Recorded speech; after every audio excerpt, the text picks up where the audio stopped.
Hello friend, this is Alpana Singh and welcome to learn with Alpana. तो चलिए friend, देखिए आज हम फिर से आप सभी लोगों के लिए NTA UGC NET and JRF दिसंबर 2024 के लिए क्लास लेकर के आए हैं, जो आप सभी लोगों को बीपीएससी 4.0 एंड टीजीटी पीजीटी एलटीजीआईसी अन्य सभी परीक्षाओं में आप लोगों के लिए उपयोगी रहने वाला आज का ये क्लास है। ओके, तो आज हम लोग पढ़ेंगे गृह विज्ञान के अंतर्गत जो हमारा यूजीसी नेट का सिलेबस है यूनिट 1 के अंतर्गत, यानी कि जो हमारा है कार्बोहाइड्रेट्स। ठीक है, यानी कि भोजन एवं पोषण जो है, ठीक है, उसके अंतर्गत जो हमारा दूसरा चैप्टर हम लोग पढ़ने जा रहे हैं वो हमारा कार्बोहाइड्रेट्स टॉपिक रहने वाला है।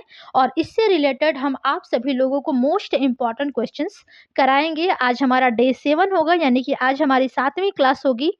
ओके, तो चलिए, जो लोग अभी तक चैनल को लाइक एंड सब्सक्राइब नहीं किए हैं वे लोग कर लीजिए। चैनल है हमारा लर्न विथ अल्पना एंड अपने सभी लोगों को आप सभी लोग अपने व्हाट्सएप, फेसबुक, इंस्टा और टेलीग्राम के जरिए शेयर कर लीजिए ताकि सभी लोगों को हेल्प मिल सके। ओके, तो चलिए सबसे पहले हम लोग अपने आज के सेशन का यानी कि कार्बोहाइड्रेट से रिलेटेड सबसे पहले क्वेश्चंस को देखेंगे और देखते हैं कि ये क्वेश्चन हमसे क्या पूछ रहा है या फिर क्या कह रहा है। ओके, देखिए क्वेश्चन है कि निम्न में से कौन मोनोसैकेराइड है। देखिए, वैसे तो आप सभी लोगों को थ्योरी क्लास देना अब बहुत ही जरूरी हो जाता है, क्योंकि थ्योरी जब आप लोग एक बार पढ़ लेते हैं तो उससे रिलेटेड कोई भी आप सबका यानी कि ऑब्जेक्टिव टाइप क्वेश्चन होता है, उसमें आप लोगों को जैसा कि आप सभी लोग जानते हैं नेट सॉरी जीआरएफ में आप लोगों के 5 ऑप्शन दिए जाते हैं। आगामी यानी कि देखिए जो भी एग्जाम होंगे उसमें आप लोगों के लगभग 5 क्वेश्चंस के आंसर देते हैं सब, ठीक है, यानी कि दिया जाता है। लेकिन हम आप लोगों को प्रीवियस ईयर क्वेश्चन से रिलेटेड क्वेश्चंस करा रहे हैं, तो इसमें आप लोगों को 4 ही क्वेश्चन है, बट हम जल्द ही आप लोगों को 5th क्वेश्चन वाले previous year question paper solve कराएंगे। ठीक है, और ये जो क्वेश्चन है अभी जस्ट ये आप लोगों का यूपी पीजीटी 2021 के एग्जाम में पूछा गया क्वेश्चन है। ठीक है, यानी कि कौन मोनोसैकेराइड है, सुक्रोज है, मांड है, या फिर ग्लूकोज है, या फिर सेल्यूलोज है। ठीक है, तो देखिए जो मोनोसैकेराइड सैकेराइड होता है, ठीक है, सबसे पहले देखिए जो कार्बोहाइड्रेट्स होता है फ्रेंड्स, ठीक है, आप लोग ध्यान से सुनिएगा। मैंने उसका इमेज तो नहीं ले पाया है कि ताकि मैं आप सबको अच्छे से समझा सकूं, बट फिर भी मैं बोल रही हूं, आप लोग यदि समझना चाहते हैं तो समझ सकते हैं। ठीक है, सबसे पहले देखिए जो हमारा कार्बोहाइड्रेट होता है यानी कि जो कार्बोज होता है, ठीक है, उसको 3 भागों में बांटा जाता है। पहला आपका होता है मोनोसैकेराइड, ठीक है, सेकंड आपका होता है डाइसैकेराइड एंड थर्ड आपका होता है पॉलीसैकेराइड। ठीक है, तो देखिए जो मोनोसैकेराइड होता है उसके अंदर आपका ग्लूकोज, फ्रक्टोज और गैलेक्टोज होता है, 3 होते हैं आपके। ठीक है, तो देखिए जो ग्लूकोज, फ्रक्टोज, गैलेक्टोज होता है वो आपका मोनोसैकेराइड के अंतर्गत आता है। तो इसका इस प्रकार से तो राइट ऑप्शन आपका थर्ड हो जा रहा है ग्लूकोज। ठीक है, एंड आपका जो कार्बोज का दूसरा प्रकार होता है यानी कि दूसरा जो भाग होता है डाइसैकेराइड, उसका होता है, उसको भी 3 भागों में देखिए बांटा गया है। पहला आपका होता है सुक्रोज, दूसरा होता है माल्टोज एंड तीसरा होता है आपका लैक्टोज। ठीक है, तो देखिए आपका जो यहाँ पर सुक्रोज दिया है ये आपका डाइसैकेराइड के अंतर्गत आता है। ठीक है, और इसके बाद तीसरा आपका कार्बोहाइड्रेट का भाग होता है पॉलीसैकेराइड, जिसमें आपके 4 होते हैं। एक आपका ग्लाइकोजन होता है, दूसरा आपका सेल्यूलोज और हेमीसेल्यूलोज होता है, तीसरा आपका स्टार्च होता है और चौथा आपका पेक्टिन होता है। ठीक है, तो यहाँ पर देखिए क्या हो जाएगा, मोनोसैकेराइड है, क्या है, ग्लूकोज है। ठीक है, यानी कि मोनोसैकेराइड के कौन कौन से पार्ट्स होते हैं, ग्लूकोज होता है, फ्रक्टोज होता है और गैलेक्टोज होता है। ठीक है, तो जो ग्लूकोज यहाँ पर आपका दिया है ये आपका मोनोसैकेराइड है। क्या है, मोनोसैकेराइड, यानी कि कार्बोज का जो पहला ही पार्ट होता है मोनोसैकेराइड, उसका एक भाग है। ठीक है, ग्लूकोज आपका हो जाएगा। तो इस प्रकार से आपका जो थर्ड ऑप्शन होगा वो करेक्ट हो जाएगा। एंड चलते हैं अपने अगले क्वेश्चन की तरफ।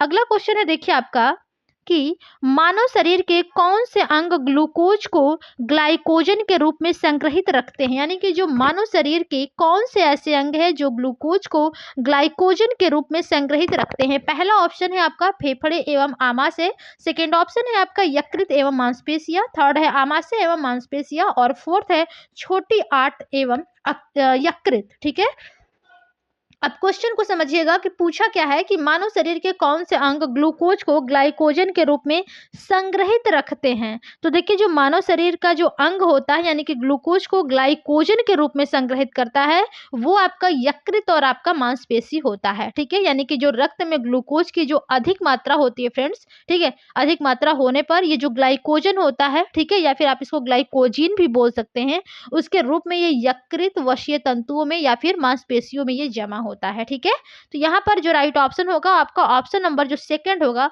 वही बिल्कुल करेक्ट हो जाएगा। ओके, चलिए अगला क्वेश्चन है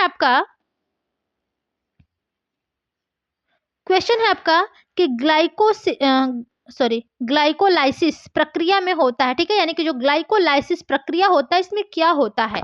पहला ऑप्शन है ग्लूकोज का ग्लाइकोजन में परिवर्तन, सेकंड है ग्लाइकोजन का विघटन, थर्ड ऑप्शन है आपका ग्लूकोज का पायरुविक अम्ल में परिवर्तन एंड लास्ट आपका फोर्थ है अमीनो अम्ल तथा वसा का निर्माण। ओके, तो यहाँ पर देखिए जो आपसे क्वेश्चन पूछा गया है कि ग्लाइकोलाइसिस का लाइसिस प्रक्रिया में होता है, तो ग्लाइकोलाइसिस प्रक्रिया में क्या होता है, तो इसमें आपका देखिए जो ग्लूकोज होता है फ्रेंड्स, ठीक है, ये आपका पायरुविक अम्ल में यानी कि परिवर्तित हो जाता है। किस अम्ल में? पायरुविक अम्ल में परिवर्तित हो जाता है। ठीक है, और ये जो क्वेश्चन है फ्रेंड्स ये आपका यूपीटीजीटी 2021 के एग्जाम एंड यूपीटीजीटी 2011 के एग्जाम में पूछा गया क्वेश्चन है। ठीक है, तो यहाँ पर आपका जो राइट ऑप्शन होगा ऑप्शन नंबर थर्ड हो जाएगा कि जो ग्लाइकोलाइसिस की प्रक्रिया होती है इसमें ग्लूकोज जो होता है वो पायरुविक अम्ल में परिवर्तित हो जाता है।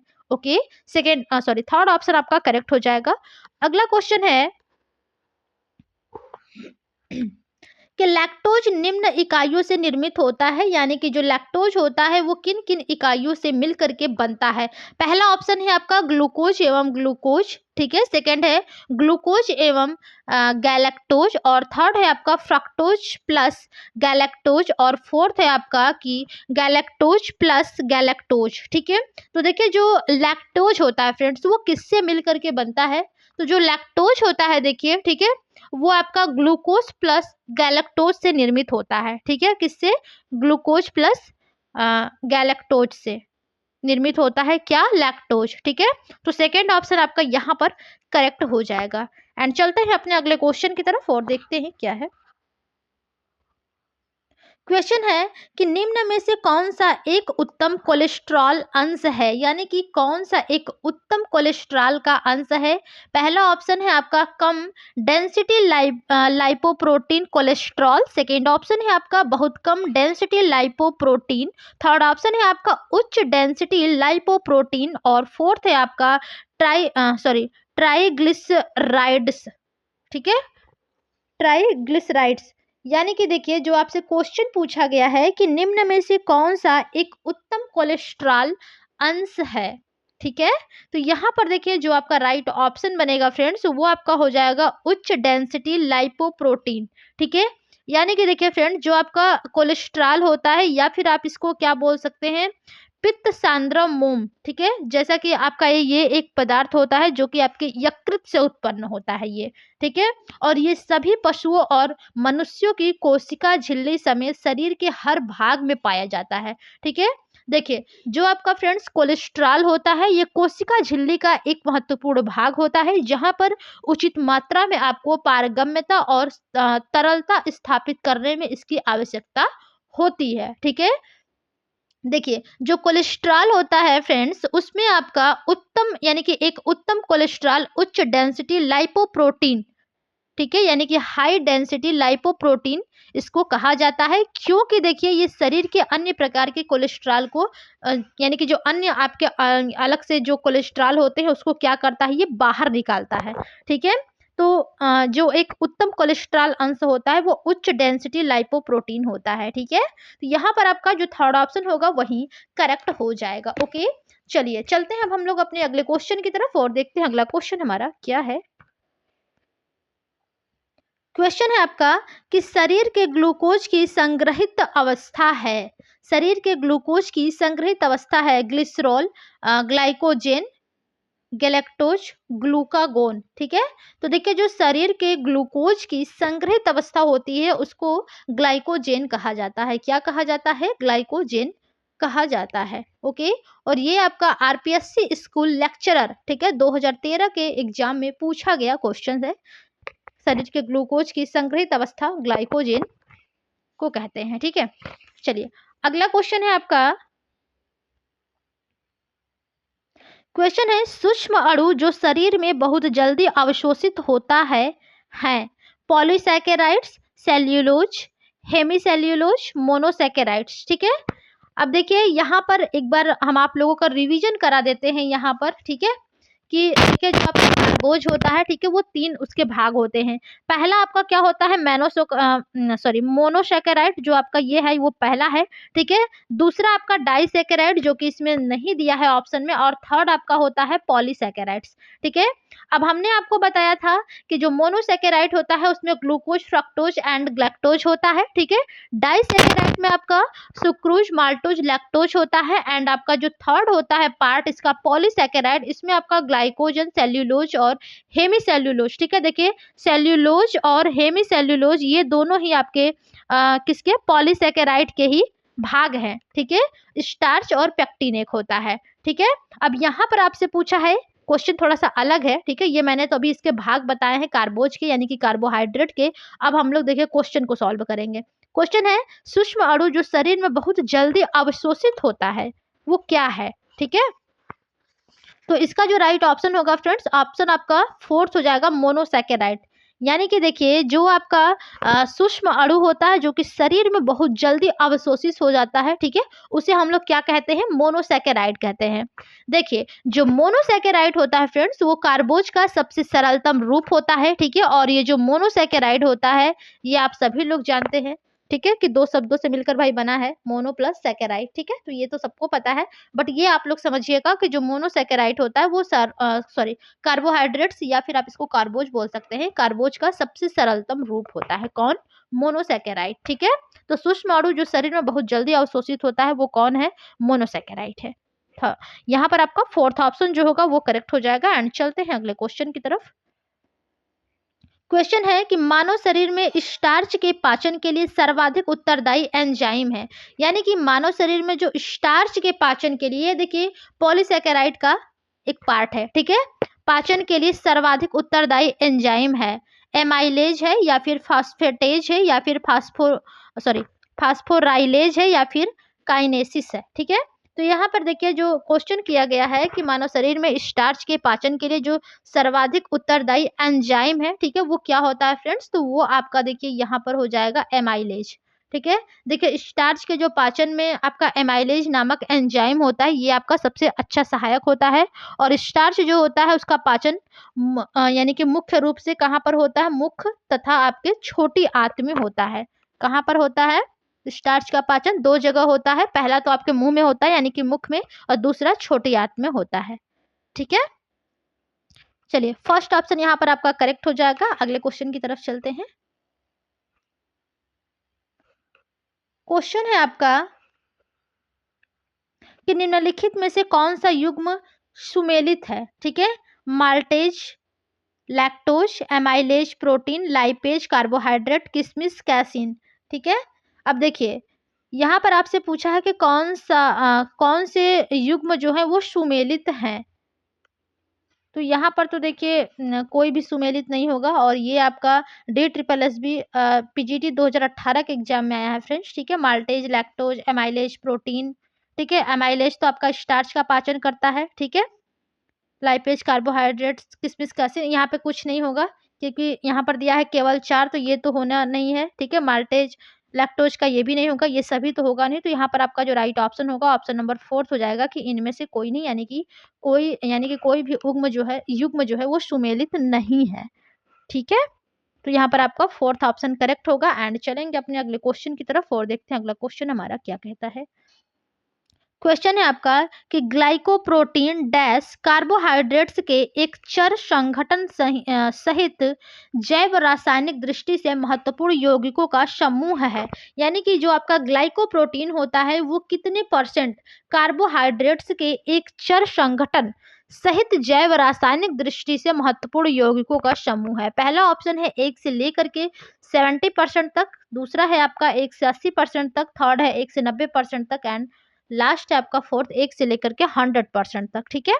तो यहाँ पर आपका जो राइट ऑप्शन होगा फ्रेंड्स कि ग्लाइकोप्रोटीन जो होता है वो कितने परसेंट तक आपके कार्बोहाइड्रेट का एक चर संगठन सहित जैव रासायनिक दृष्टि से महत्वपूर्ण यौगिकों का समूह है, तो वो आपका 1 से लेकर के 80% तक होगा, ठीक है। तो यहाँ पर आपका जो राइट ऑप्शन होगा ऑप्शन नंबर सेकंड आपका करेक्ट हो जाएगा, ठीक है। चलिए अगला क्वेश्चन है आपका, ये सभी आपके देखिए टीजीटी पीजीटी के एग्जाम में पूछे गए क्वेश्चन है, एलटी में, ठीक है।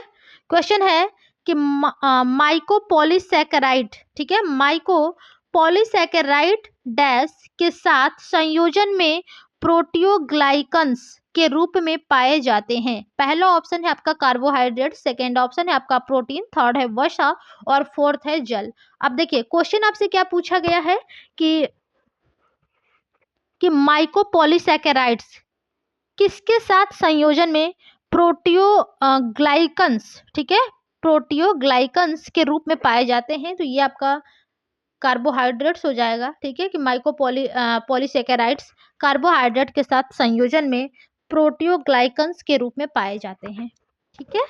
तो यहाँ पर आपका फर्स्ट ऑप्शन करेक्ट हो जाएगा। एंड चलते हैं अगले क्वेश्चन की तरफ, देखते हैं क्वेश्चन क्या है। क्वेश्चन है कि कार्बोहाइड्रेट्स के अत्यधिक सेवन का परिणाम क्या होता है।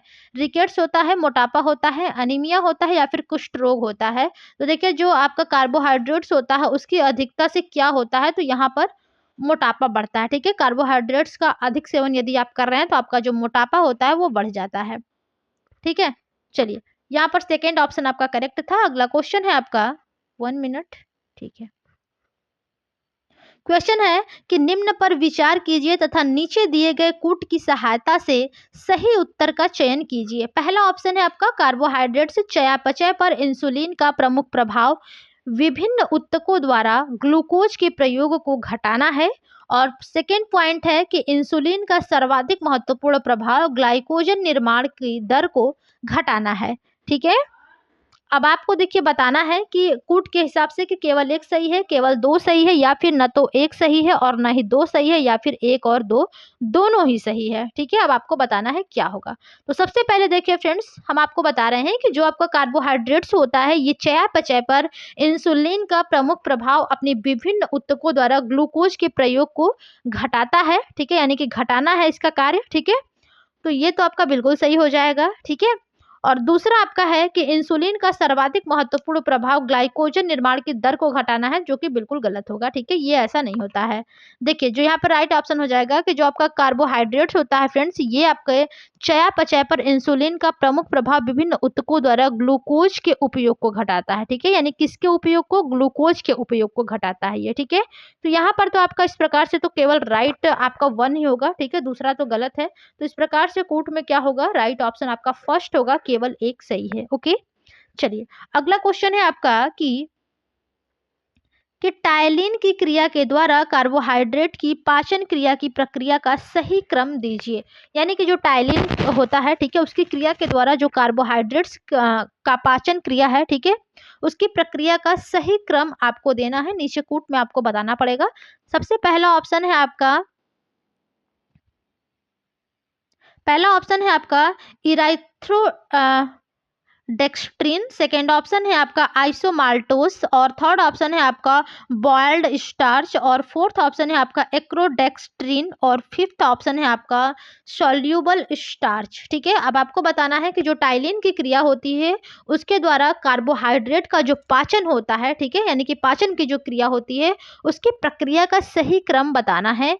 तो सबसे पहले तो देखिए आपका जो राइट ऑप्शन होगा, यानी कि सबसे पहला जो कार्य होता है, प्रक्रिया जो होता है, सही क्रम, ठीक है, वो आपका क्या होता है फ्रेंड्स, वो आपका बॉइल्ड स्टार्च होता है, ठीक है। इसको मैं हटा देती हूँ, यहाँ से करती हूँ, ठीक है।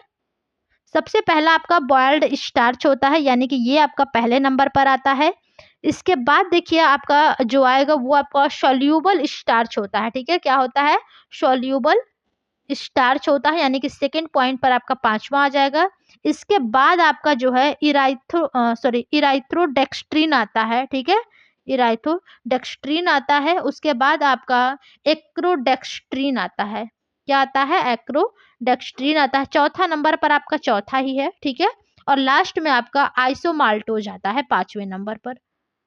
हाँ सॉरी, 5वें नंबर पर ये आता है। ठीक है, तो आपको सही क्रम दिखाना है। ठीक है, कूट की तो जरूरत नहीं है, मैं यहाँ पर आपको बता दी हूँ कि टाइलिन की क्रिया के द्वारा जो कार्बोहाइड्रेट का पाचन क्रिया होता है उसकी प्रक्रिया का जो सही क्रम होता है, यानी कि सबसे पहले आपका जो यानी कि टाइलिन की क्रिया के द्वारा जो कार्बोहाइड्रेट की जो पाचन क्रिया होती है उसमें सबसे पहले आपका बॉइल्ड स्टार्च होता है। ठीक है, उसके बाद आपका सॉल्यूबल स्टार्च होता है, इसके बाद आपका इराइथ्रोडेक्स्ट्रीन होता है, इसके बाद आपका एक्रोडेक्स्ट्रीन होता है, इसके बाद लास्ट में आइसोमाल्टोज की प्रक्रिया होती है। ठीक है, तो यहाँ पर आपका देखिए जिस ऑप्शन में तीसरा सबसे पहले क्या हो जाएगा आपका 1 मिनट, तीसरा पांचवा पहला। ठीक है, देखिए यहाँ पर है किस ऑप्शन में है तीसरा पांचवा पहला, यहाँ पर देखिए ऑप्शन नंबर सेकंड में दिया है।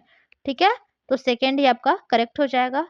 ओके, चलिए अगले क्वेश्चन की तरफ देखते हैं। देखिए क्लास को तो मैं भी लंबा नहीं करना चाहती हूँ, बस क्वेश्चन थोड़े से लॉन्ग रहते हैं। मैं सोचती हूँ कि जो भी आपको समझाऊं अच्छे से समझ में आ जाए, इसलिए थोड़ी सी क्लास जो है हमारे लंबे हो जाते हैं। ठीक है, क्वेश्चन है कार्बोज का कार्य है, यानी कि जो कार्बोहाइड्रेट्स होता है उसका क्या कार्य है। पहला ऑप्शन है आपका प्रोटीन को अन्य कार्यों के लिए मुक्त करना, सेकेंड है ऑक्सीजन का परिवहन, थर्ड ऑप्शन है आपका हड्डियों को स्वस्थ बनाए रखना, और फोर्थ है उपरोक्त में से कोई नहीं। तो देखिए जो कार्बोज का कार्य होता है, ठीक है सॉरी, यानी कि कार्बोज का क्या कार्य होता है, तो प्रोटीन को अन्य कार्यों के लिए मुक्त करना होता है कार्बोज का मुख्य कार्य। ठीक है, यहाँ पर आपका फर्स्ट ऑप्शन जो होगा वो करेक्ट हो जाएगा। अगला क्वेश्चन है आपका कि प्रायः इसे फलों की शर्करा कहा जाता है, यानी कि किसको फलों की शर्करा कहा जाता है, फ्रक्टोज को, ग्लूकोज को, ग्लैक्टोज को या फिर सुक्रोज को। तो देखिए जो यानी कि फलों की शर्करा कहा जाता है वो आपके फ्रक्टोज को कहा जाता है। किसको कहा जाता है, फ्रक्टोज को, यानी कि फ्रक्टोज को फलों की शर्करा भी कहा जा सकता है, सॉरी कहा जाता है। ठीक है, फर्स्ट ऑप्शन आपका करेक्ट हो जाएगा। अगला क्वेश्चन है आपका कि एक व्यक्ति के सामान्य आहार में उपस्थित कार्बोहाइड्रेट्स संपूर्ण ऊर्जा को लगभग कितने परसेंट ऊर्जा प्रदान करता है, 15%, 20% या फिर 40% या फिर 60%। अब आपको बताना है कि यदि कोई यानी कि एक व्यक्ति है, ठीक है, अगर यदि उसको सामान्य आहार उपस्थित है तो उसमें कार्बोहाइड्रेट्स संपूर्ण ऊर्जा को लगभग कितने परसेंट एनर्जी प्रदान करता है। तो यहाँ पर आपका जो राइट ऑप्शन होना चाहिए फ्रेंड्स वो आपका फोर्थ होना चाहिए कि एक व्यक्ति के सामान्य आहार में जो उपस्थित कार्बोहाइड्रेट्स होता है वो संपूर्ण ऊर्जा को लगभग 60% ऊर्जा प्रदान करता है। ठीक है, तो यहाँ पर आपका फोर्थ ऑप्शन करेक्ट हो जाएगा। देखिए जो हमारा कार्बोज होता है फ्रेंड्स ये हमारे भोजन का मुख्य भाग होता है। ठीक है, इसमें आपका यानी कि ये जो कार्बोज होता है ये कार्बन, हाइड्रोजन और ऑक्सीजन के संगठन से बनती है, और इसमें हाइड्रोजन के साथ आपका ऑक्सीजन, ठीक है, जल के अनुपात में होता है, यानी कि हाइड्रोजन और ऑक्सीजन जल के अनुपात में होता है। ठीक है, तो फोर्थ ऑप्शन आपका करेक्ट हो जाएगा। अगला क्वेश्चन है आपका, देखिए क्वेश्चन थोड़े से लॉन्ग है। ठीक है, ये भी आपका क्वेश्चन जो है ये आपका यूजीसी नेट एग्जाम 2017 2015 कई बार ये क्वेश्चन पेपर में आए हुए हैं। ठीक है, क्वेश्चन है कि कार्बोज चयापचय की प्रक्रिया में आने वाले चरणों को सही क्रम में लिखिए। देखिए यानी कि जो आपका कार्बोज होता है उसका चयापचय की जो प्रक्रिया होती है उसमें कौन कौन से चरण होते हैं। ठीक है, उन सभी चरणों को यहाँ पर दिया गया है। ठीक है, अब आपको बताना है कि इसका सही क्रम क्या होगा। ठीक है,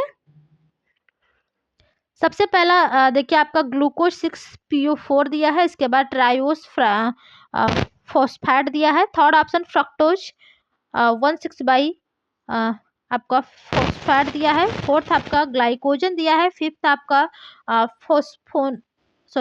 फोस्फोइनोल पायरुवेट दिया है। ठीक है, छठवां आपका पायरुवेट है, और सातवां आपका ग्लूकोज 1PO4 दिया है। ठीक है, अब आपको बताना है कि कार्बोज चयापचय की प्रक्रिया में आने वाले चरणों का जो सही क्रम होगा वो क्या होना चाहिए।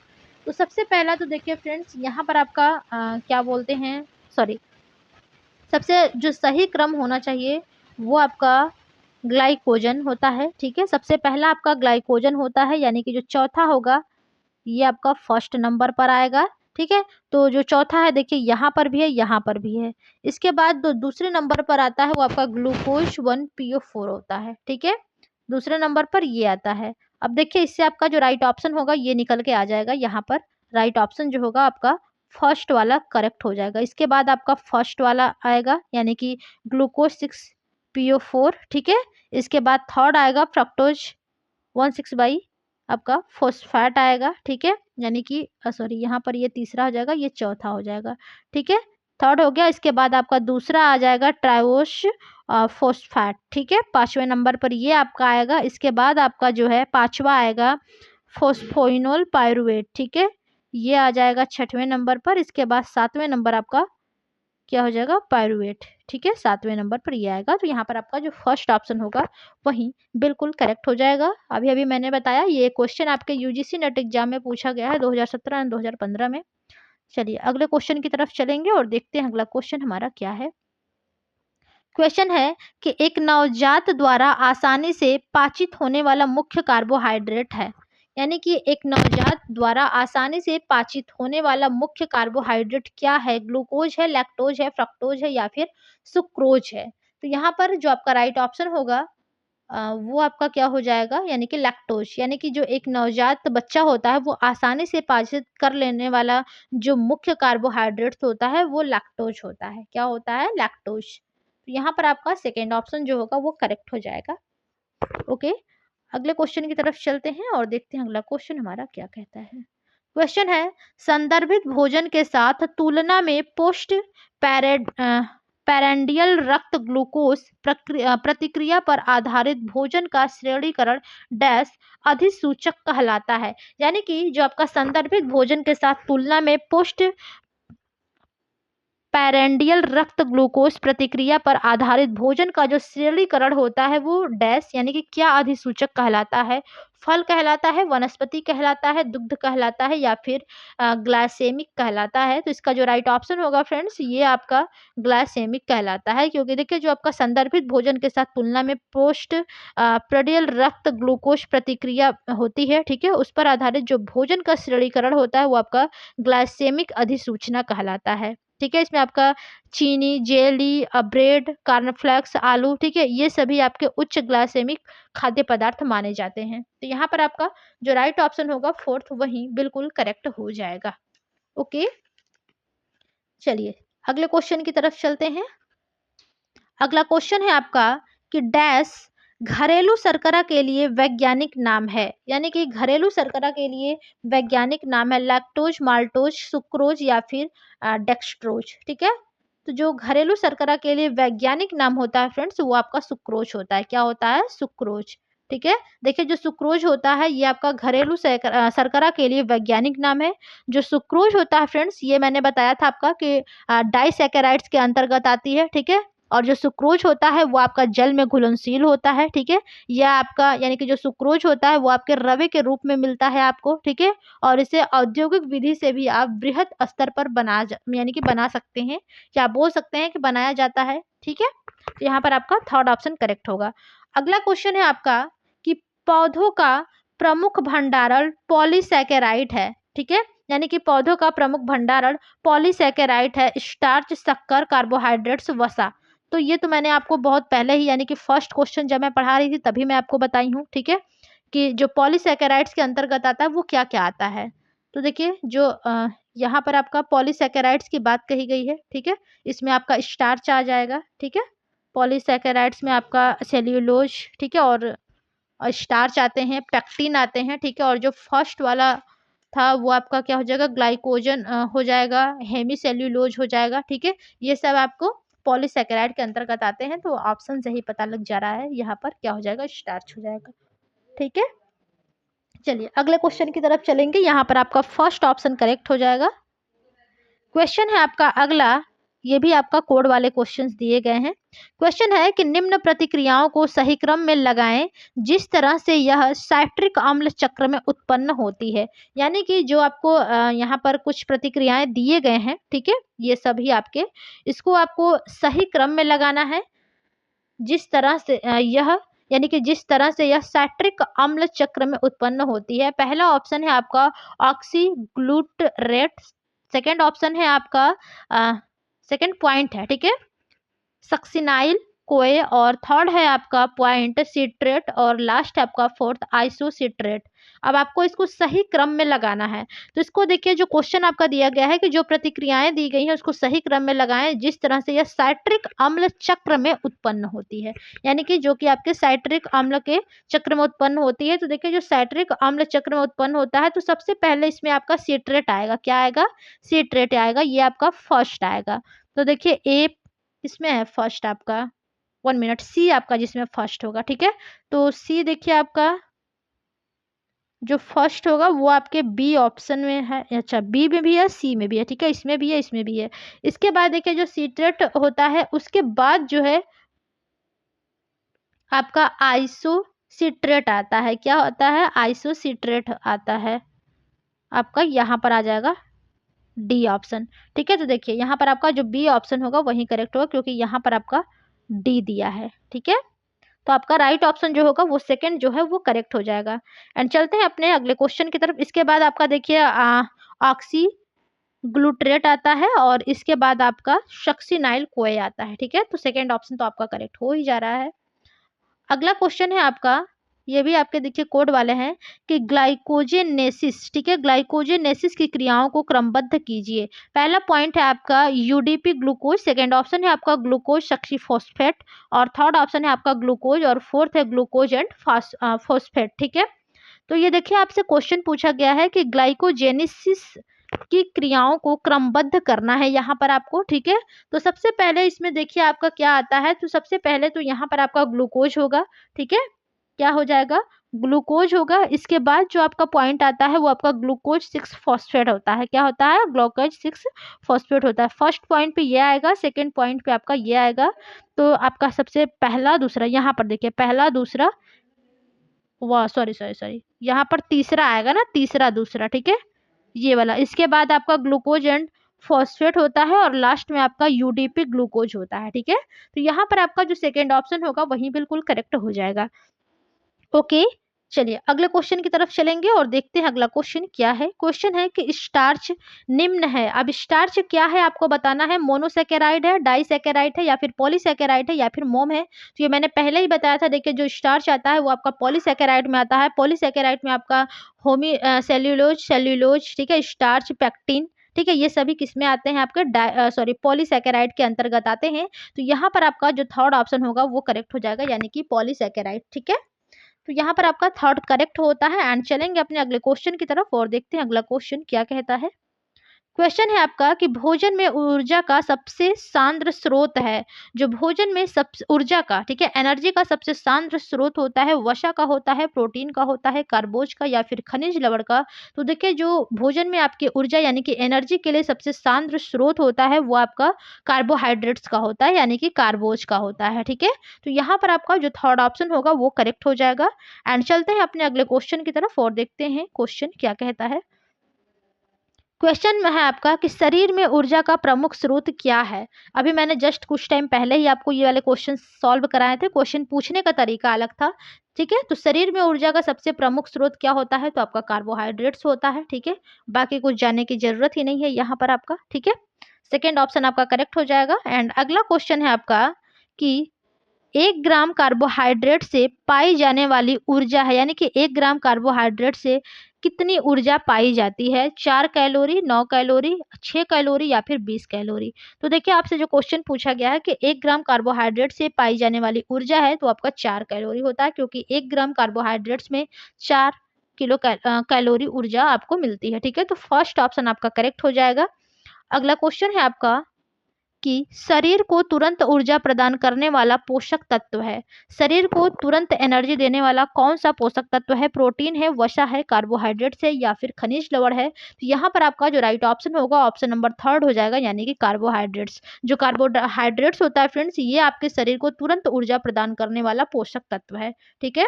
तो थर्ड ऑप्शन आपका करेक्ट हो जाएगा। एंड अगला क्वेश्चन है आपका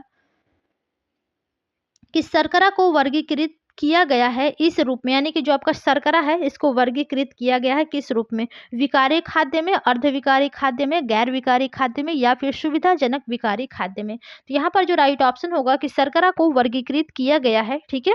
तो देखिए, जो आपका शर्करा है, ठीक है, उसको गैर विकारी रूप में यानी कि वर्गीकृत किया गया है। ठीक है, तो यहाँ पर आपका जो राइट ऑप्शन होगा ऑप्शन नंबर थर्ड जो है वो बिल्कुल करेक्ट हो जाएगा। देखिए जो शर्करा होता है वो कई रूप में होता है, जैसे कि आपका फल शर्करा हो जाएगा, दुग्ध शर्करा हो सकता है, जवा शर्करा होता है। ठीक है, तो ये सभी यानी कि कई रूपों में इसको वर्गीकृत किया गया है। ठीक है, यानी कि कई इसके रूप होते हैं। ओके, तो थर्ड ऑप्शन आपका करेक्ट है। अगला क्वेश्चन है आपका कि निम्नलिखित में से किसका प्रतिशत दूध में अधिक होता है, यानी कि जो यहाँ पर आपके कुछ पॉइंट्स दिए गए हैं। ठीक है, इसमें से किसका प्रतिशत दूध में अधिक होता है, प्रोटीन का, वसा का, कार्बोहाइड्रेट्स का या फिर खनिज का। तो देखिए जो यानी कि किसका जो प्रतिशत दूध में अधिक होता है तो वो आपका कार्बोहाइड्रेट्स का ही होगा, क्योंकि देखिए जो मानव स्वास्थ्य के लिए यानी कि वही भोजन लाभदायक होता है जिसमें आपके प्रोटीन, कार्बोहाइड्रेट्स, वसा, खनिज लवण और आपके विटामिन जो होता है वो उचित मात्रा में उपलब्ध हो।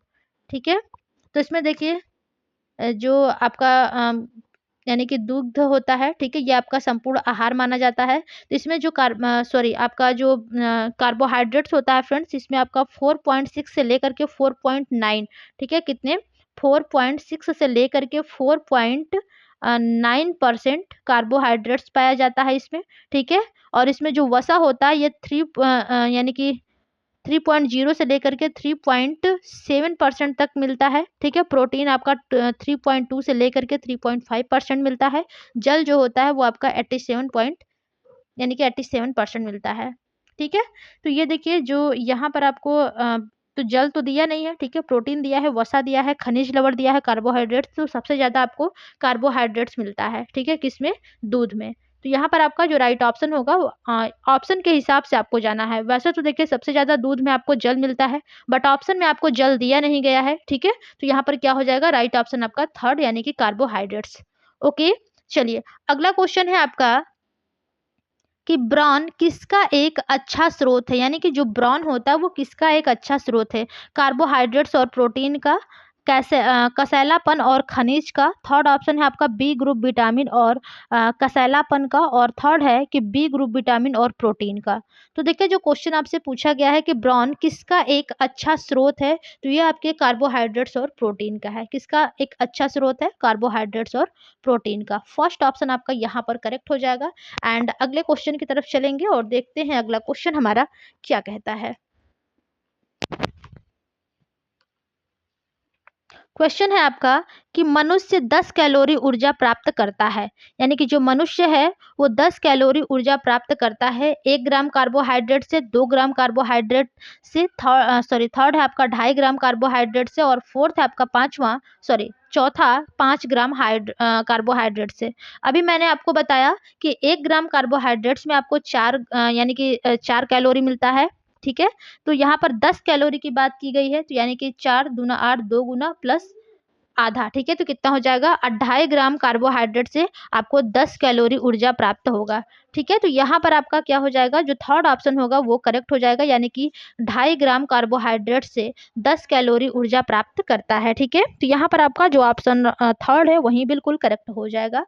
एंड अगला क्वेश्चन है आपका कि सभी प्रकार की शर्करा का सरलतम रूप है, सभी प्रकार की शर्करा का सरलतम रूप है फ्रक्टोज, ग्लैक्टोज, ग्लूकोज या फिर लैक्टोज। तो देखिए जो सभी प्रकार की शर्करा का सरलतम रूप होता है वो आपका ग्लूकोज होता है। क्या होता है फ्रेंड्स, ग्लूकोज होता है। ठीक है,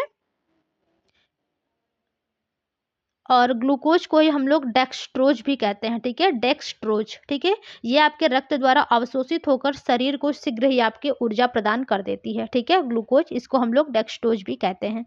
ठीक है, तो थर्ड ऑप्शन आपका यहाँ पर करेक्ट हो जाएगा। एंड अगला क्वेश्चन है आपका कि कार्बोहाइड्रेट्स का प्रत्येक ग्राम देता है, ठीक है, यानी कि कार्बोहाइड्रेट का प्रत्येक ग्राम देता है 4 कैलोरी, 5 कैलोरी, 7 कैलोरी, 9 कैलोरी। तो मैंने अभी आपको बताया कि 1 ग्राम कार्बोहाइड्रेट में 4 कैलोरी मिलता है। ठीक है, तो प्रत्येक ग्राम, प्रत्येक मतलब 1-1 ग्राम, तो 1 ही ग्राम की बात की गई है, तो यहाँ पर क्या हो जाएगा, 4 कैलोरी। ठीक है, फर्स्ट ऑप्शन आपका करेक्ट हो जाएगा। एंड चलते हैं अगले क्वेश्चन की तरफ और देखते हैं अगला क्वेश्चन हमारा क्या कहता है। क्वेश्चन है आपका कि खमीरीकरण बढ़ाती है, यानी कि जो खमीरीकरण, जैसे हम लोग देखिए इडली वगैरह बनाते हैं, डोसा वगैरह, तो उसमें जो उसका बेटर होता है हम लोग खमीर उठने के लिए रख देते हैं। ठीक है, तो वही क्वेश्चन पूछा गया है कि खमीरीकरण बढ़ाती है। पहला ऑप्शन है आपका पाचनशीलता को, सेकंड है विटामिन ए को, थर्ड है कैल्शियम को, और फोर्थ है आपका कुल प्रोटीन को। तो देखिए जो खमीरीकरण बढ़ाती है वो आपके पाचनशीलता को बढ़ाती है, ठीक है, यानी कि पाचनशीलता में वो वृद्धि करती है। देखिए जो खमीरीकरण होता है फ्रेंड्स, इसमें जो अणु जीव होते हैं या फिर जो इसको आप एंजाइम भी बोलते हैं, ठीक है, यानी कि एंजाइम की उपस्थिति में आयु रहित परिस्थिति में जटिल कार्बनिक पदार्थों का धीरे धीरे यानी कि उपघटन होकर सरल कार्बनिक पदार्थ में ये बदल जाता है, ठीक है। तो यहाँ पर आपका जो राइट ऑप्शन होगा ऑप्शन नंबर फर्स्ट हो जाएगा, यानी कि पाचनशीलता। तो करेक्ट आपका क्या हो जाएगा, फर्स्ट। एंड अगले क्वेश्चन की तरफ चलेंगे और देखेंगे अगला क्वेश्चन हमारा क्या कहता है। यहाँ पर मिलान करने वाला दिया है सूची 1 सूची 2, ठीक है। क्वेश्चन पढ़ लेते हैं क्या है।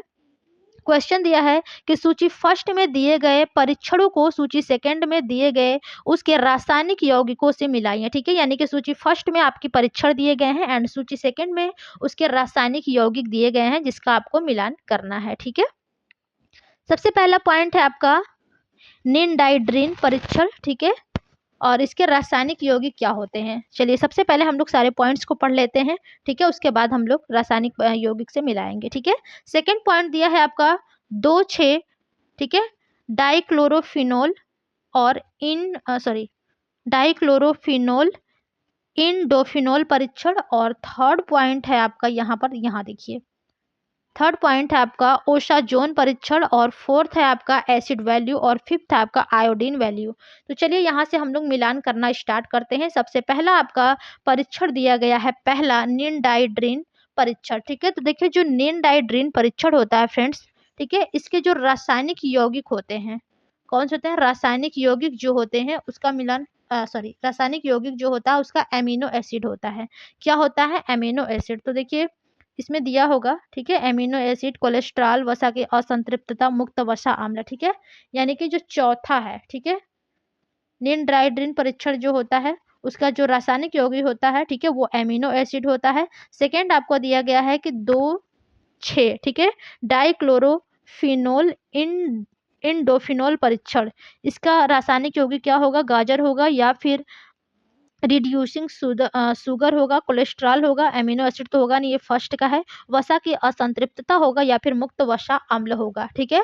तो इसका जो राइट होगा फ्रेंड्स वो आपका गाजर होगा, ठीक है, यानी कि जो आपका 2,6 डाइक्लोरोफिनोल इंडोफिनोल परीक्षण होता है, ये आपका इसका जो रासायनिक यौगिक है ये क्या हो जाएगा, गाजर होता है, ठीक है।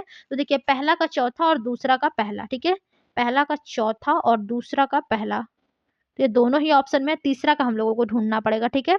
तीसरा पॉइंट है आपका ओशाजोन परीक्षण। ओशाजोन परीक्षण का देखिए जो रासायनिक यौगिक होता है वो क्या होता है।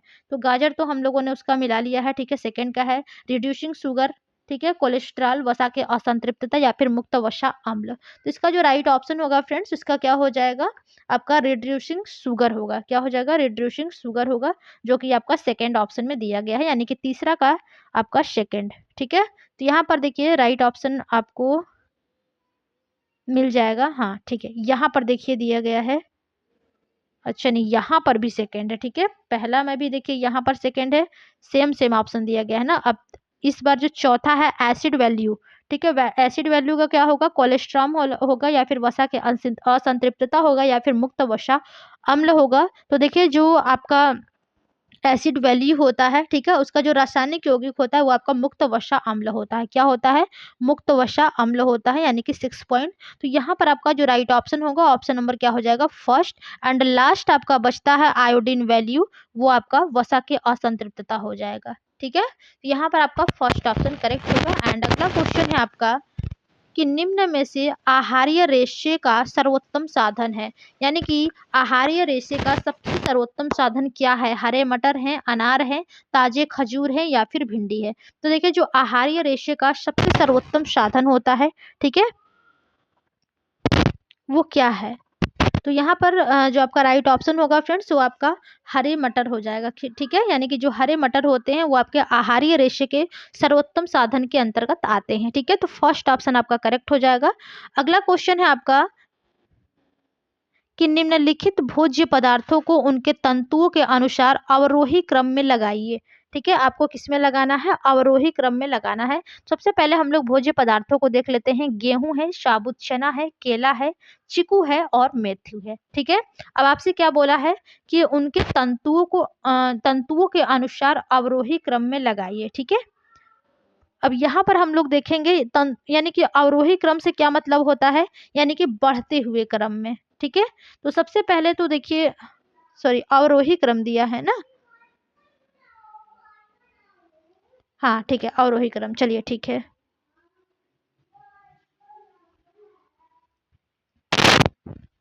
अवरोही क्रम में तो सबसे पहले तो यहाँ पर आपका साबुत चना होगा। ठीक है, पहला पॉइंट आपका क्या हो जाएगा, साबुत चना होगा, क्योंकि हमसे अवरोही क्रम में पूछा है।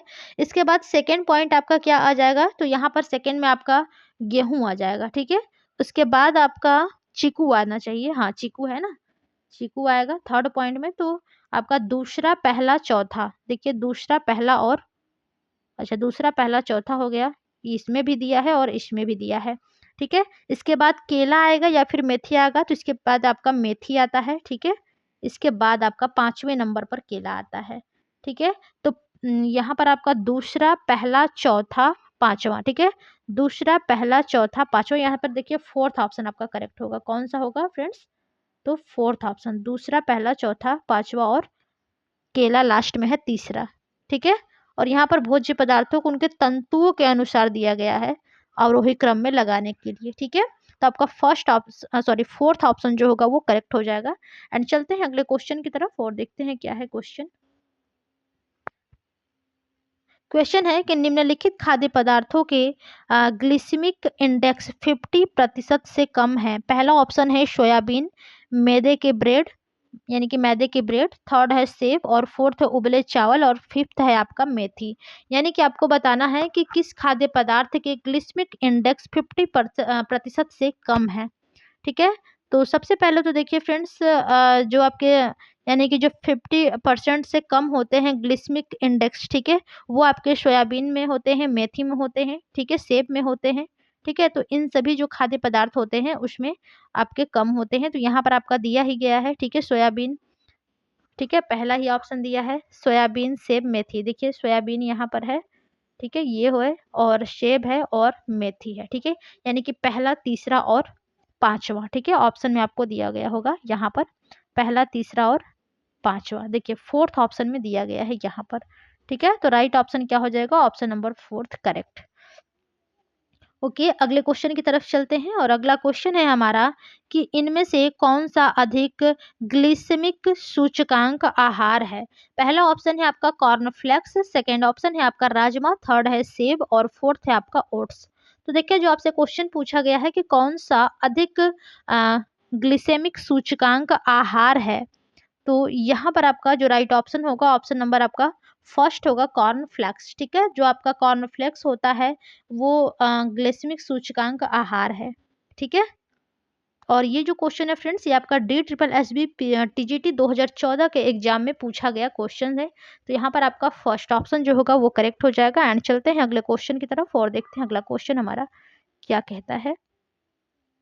क्वेश्चन है, निम्न खाद्य पदार्थों को उनके ग्लाइसेमिक इंडेक्स के आधार पर बढ़ते हुए क्रम में लगाएं। ठीक है, यानी कि निम्न खाद्य पदार्थों को, यहाँ पर खाद्य पदार्थ दिए गए हैं। देखिए पॉपकॉर्न है, संतरा है, जौ है, संपूर्ण गेहूं के आटे से बनी डबल रोटी है, दूध है यानी कि वसा युक्त। ठीक है, अब क्वेश्चन पूछा गया है कि उनके ग्लाइसेमिक इंडेक्स के आधार पर बढ़ते हुए क्रम में आपको लगाना है।